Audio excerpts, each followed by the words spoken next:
Now we'll look at SD 48.7, Kamabhu Sutta 2, the discourse to Kamabhu. Okay, Kamabhu is a name of a monk. Yeah? Okay, look at page 150. This is from S41.6, Dutiya Kamabhu Sutta, the second discourse to Kamabhu.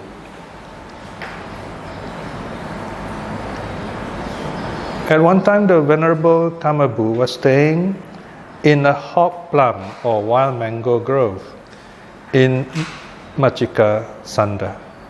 So this is a forest, right? And there are lots of wild mangoes there. Then Citta, the house lord, approached the Venerable Kamabhu. Having gone up to him, sat down at one side.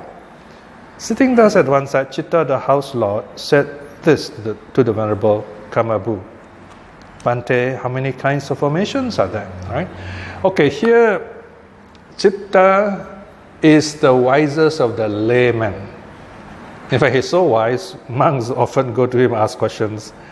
But here, it's probably in an early period, his wisdom comes from being very curious about the Dharma, asking questions. So this is one of the occasions when he asked the monks questions.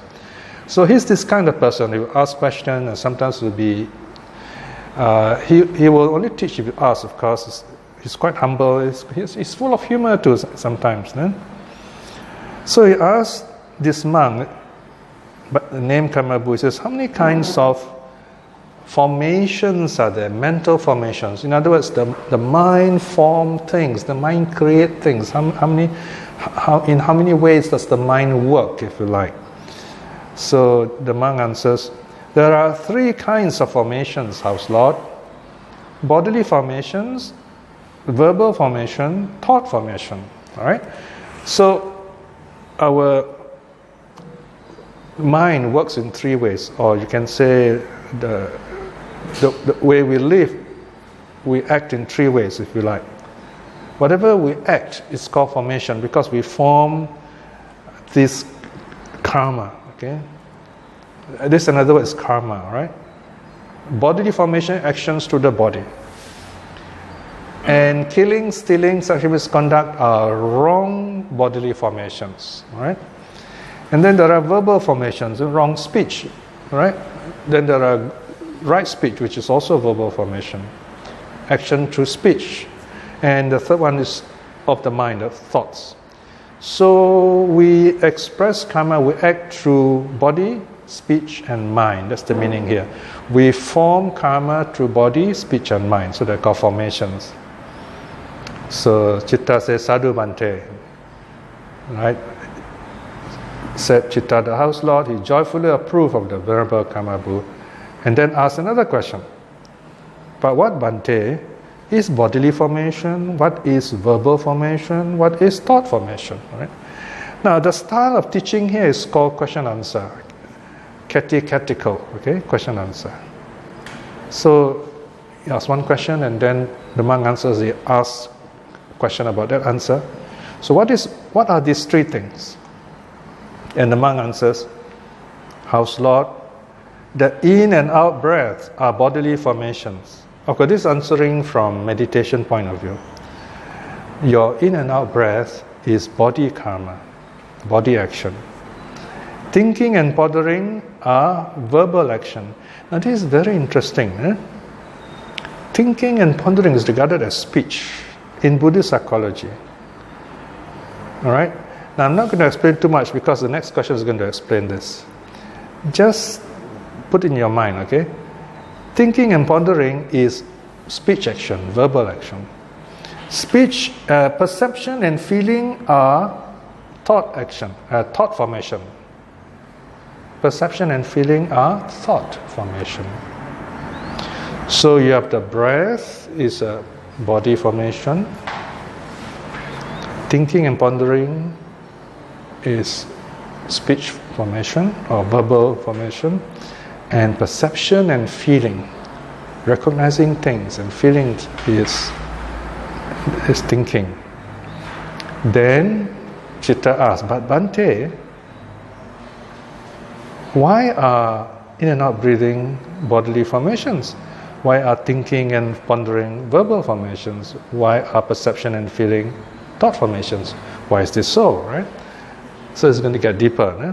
So Kamabhu replies, 7.2, the in and out breath, House Lord, are bodily. These states are dependent on or bound up with the body. Therefore, the in and out breath are bodily formations. What does this mean?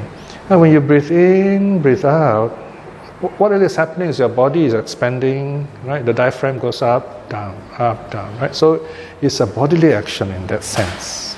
So notice the Buddha was aware of all this, how the body functions, and the breathing is regarded as an act of the body. But when you go deep into meditation, you find your breath becomes very calm. You almost don't feel the breath. There is still breathing, but very subtle. Then it becomes a mental action. That is something else, right? On a more refined level. Then, House Lord, first we think and ponder. After that, speech follows. Therefore, thinking and pondering are verbal formations. In other words, if you notice, what happens when you're thinking? Your mind is talking to you. It's a mental chatter, right? Now that's called thinking, yes, but it is regarded as verbal formation. Okay? The mind acting with speech. So when we meditate, we are keeping silent to the mouth and keeping silent to the mind also. The second one is a bit more difficult, right? So it takes more time. Perception and feeling, House Lord, are mental. These states are dependent on or bound to the mind, right? Perception, how you recognize things, is your mind working. How you feel is your mind working. Okay. So here you are. These are all very basic psychology, question answer. Then Citta is very happy. 8 is sadhu, sadhu, bhante, right? It's very happy. And then he goes on to ask. This layman always have a lot of questions. He asks, section 9, this is his fourth question. Now, Bhante, how does the attainment of cessation of perception and feeling occur? Now, just now, the monk mentioned perception and feeling. So, apparently, this House Lord, he actually, I suspect he knows all these answers, He's just asking the monk to confirm. Right? And this happens very often in the suttas. And also for our benefit, when we read it, it helps us. So here, number 9, Citta asks the monk, when we meditate, and then you come to a level where all perception and feeling stops. Well, this is very deep, In fact, the person is like dead, right? No more heart rate and so on. So here the monk replies, House Lord, it does not occur to a monk who is attaining the cessation of perception and feeling thus. I will attain the cessation of perception and feeling. I am attaining the cessation of perception and feeling, or I have attained the cessation of perception and feeling. So he doesn't think. He doesn't say, I'm going to do it, I'm getting it, or no such thought. But rather, the mind is first cultivated in such a way so that it leads him to such a state. Right? This is very important. Let's put in very simple language. When you're meditating, you just meditate, let go of your thoughts. Right? You don't have to stop and check, am I meditating or not? Right? Now, if you have to ask the question, answer always is no. Okay? Right? So we don't ask that kind of question when you meditate. You just sit quietly, let go. Any checking you do during review period. So, Citta is very happy. Now he asks question 5, which is section 11. When a monk is attaining the cessation of perception and feeling, Bhante, which states end first? Is it the bodily formation, or the verbal formation, or the thought formation? Oh, this is a very deep question. So, in simple terms, Citta is asking, when this monk goes into very deep meditation, when all perception and feeling stop, which one stops first? Body, speech, or mind? And the monk replies, 11.2, House Lord, when the monk is attaining the cessation of perception and feeling, the verbal formation ends first, then the bodily formations, then the thought formation, right? So when, in other words, on a simple level, how do you know you are concentrated? First is the mental chatter is gone. Mental verbalization, mental talking doesn't exist. Then, number 2 is the body actions are gone. And the last, the mind also is free, totally free of thoughts. Okay? You're not aware of your body, then the mind also becomes very still. So speech, body, mind. That's the sequence of shutting down in the attainment of cessation. Okay. Okay. Now you come to the section on difference between cessation and death. When you look at a person in deep meditation who has attained cessation, the person is as good as dead. No heartbeat, no heart rate, right? But the person is still alive. He will return to life according to the duration he has decided earlier. So section 12, Citta is very happy. He says, Sadhu, and he asks another question.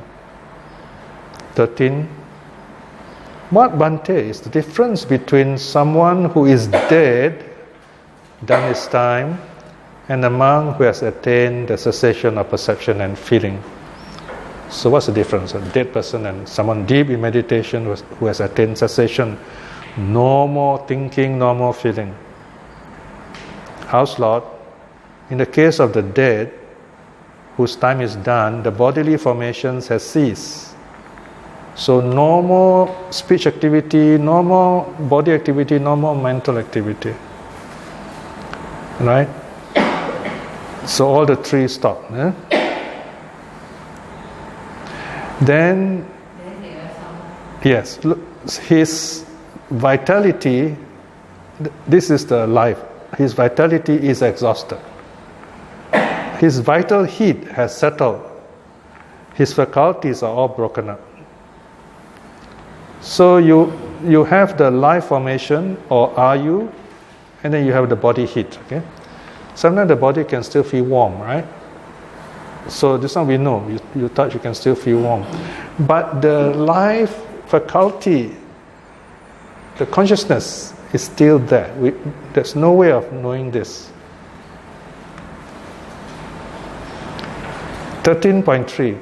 However, House Lord, in the case of a monk who has attained the cessation of perception and feeling, the bodily formation has ceased, subsided, verbal formation has ceased, subsided, his thought formation has ceased, subsided, but his vitality is not exhausted. The life force is still there.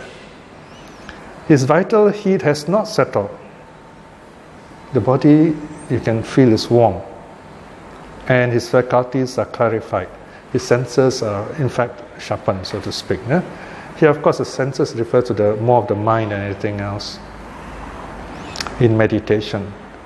So this is the difference. Yeah? So then, of course, section 14, Citta is very happy. Then, now it asks about the end of the meditation. Now there's the ending part. 15. His question number 7, he asks, but how, Bhante, does emergence from the attainment of cessation of perception and feeling occur? How does the monk come out of this deep meditation when perception, the mind, and feeling have stopped? How does it come out? 15.2. House Lord, it does not occur to a monk who is emerging from the cessation of perception and feeling thus. I will emerge from the attainment of cessation of perception and feeling. Or it doesn't say I am emerging from it, or I have emerged from it. It doesn't think like that. but rather the mind is first cultivated in such a way so that it leads him to such a state. So, this also happens in when you are meditating. You just sit quietly and you get into the state. And then after that, you sit as long as you can, you enjoy the peace, and then you come out of it. Once you come out of it, then only after the fact, you review, you say, oh, okay, my meditation has ended. All right? Now, this shows that during meditation, no thinking, no feeling arises, in that sense, deep in meditation. When you come out of it, by review knowledge, you know what has happened. You look back, you examine, say, okay, this happened. Okay, that's why we do review. Then have I done 17? No. Okay, 17. Now the 8th question. When a monk is emerging from the cessation of perception and feeling, Bhante, what states arise first? So which one arises first? Bodily formation or verbal formation or thought formation? Body, speech, mind. Which one comes back first? After your deep meditation, you come back into the world again. Which comes back first? 7.2. House Lord. When a monk is emerging from the cessation of perception and feeling, the thought formation arises first. Then the bodily formation, then the verbal formation. That means you can say like the heartbeat starts again, right? The thought comes back. Say, okay, I'm awake, just like that. I'm awake. Okay, just a feeling of awake. You know what's going on. Okay, and then the body starts functioning again, and then the breathing also is part of it. Then your mind starts telling you, okay, I can come out of meditation now, something like that, yeah. Or rather, you use your thoughts after that. After you come out of your meditation, and you can review your practice thus far. 19. Now, Bhante, when a monk has emerged from the attainment of cessation of perception and feeling, how many kinds of contacts touch him? Contacts means sense experiences. Wow, this is a deep question. The monk answers, House Lord, when a monk has emerged from the attainment of cessation of perception and feeling, 3 kinds of contact touch him. That is the empty contact, the signless contact, the undirected contact. Here, the word is phassa, contact. That means it's the experience, the way his mind experiences, a sense of total emptiness, not attached to nothing. That's the meaning. Okay.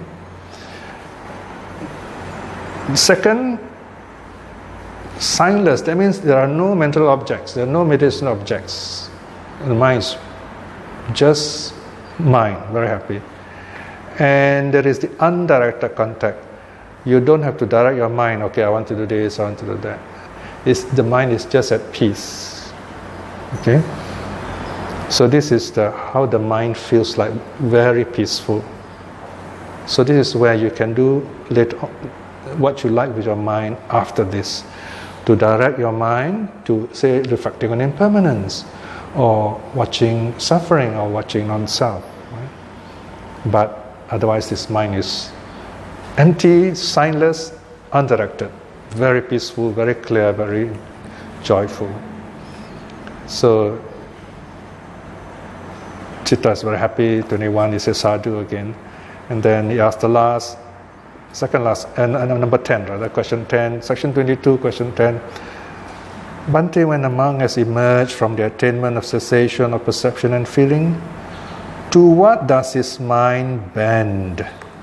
To what does it slope? To what does it tend? Where does his mind would likely to go to? 22.2. The mind of a monk who has emerged from the attainment of perception and feeling, House Lord, bends to solitude, slopes to solitude, tends to solitude. Here is mental solitude. The mind is just happy in itself. That's the meaning. Aloneness by itself, the mind is happy. This is the meaning of solitude. Eh? And then Citta says, sadhu. Then he asks the last question, 11. That means section 24. Bhante, how many conditions are of great help to the attainment of the cessation of perception and feeling? And Kamabhu replies, now, House Lord, you have asked last, what should be asked first? However, I will still answer you. So it looks like Citta is not so enlightened after all. He's not arhat yet anyway. So he asked, how many conditions help me to get into this meditation? Then the master, oops, you asked the opening question, but never mind, I'll answer you. So now the question is, how do we get into this state? And the monk replies, last sentence, 24.3, 2 conditions, House Lord, are greatly helpful for the attaining of the cessation of perception and feeling. That is calm and insight. Okay?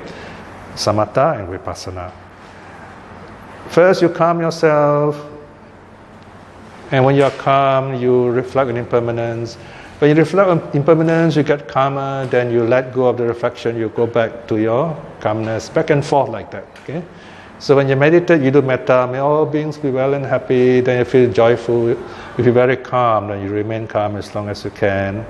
And then the thoughts come back, then you apply your meditation again, maybe watch the breath this time, in, out, in, out. And you feel peaceful again, okay, don't do anything. Just hold the peace as long as you can. And then you go back and forth like that. Of course, the time varies. If you're very good, the peacefulness lasts longer. Okay? But you go on practicing. So, calmness is the peaceful, the joy of the mind. Insight is looking into all this impermanence and so on. Eh? So these are the 2 practices that brings the monk into the cessation of perception and feeling. This is not an ordinary meditation. No ordinary person can do this. Only the arhats and the Buddhas, and maybe the non-returners, can get into such a level where they can shut down the whole body. Eh? But samatha, vipassana, calm and insight is the way to do this. So there you are. This is a short talk on the cessation of perception and feeling. Right, today is the new moon day. We are gathered here. It's a very wonderful, blessed day. Here we are. We have come here. We have recited the 3 refuges, taken the 5 precepts. We have listened to the Buddha's teaching. These are all very good actions, wholesome actions. By the power of such good actions and the blessing of the 3 jewels, may we be well and happy.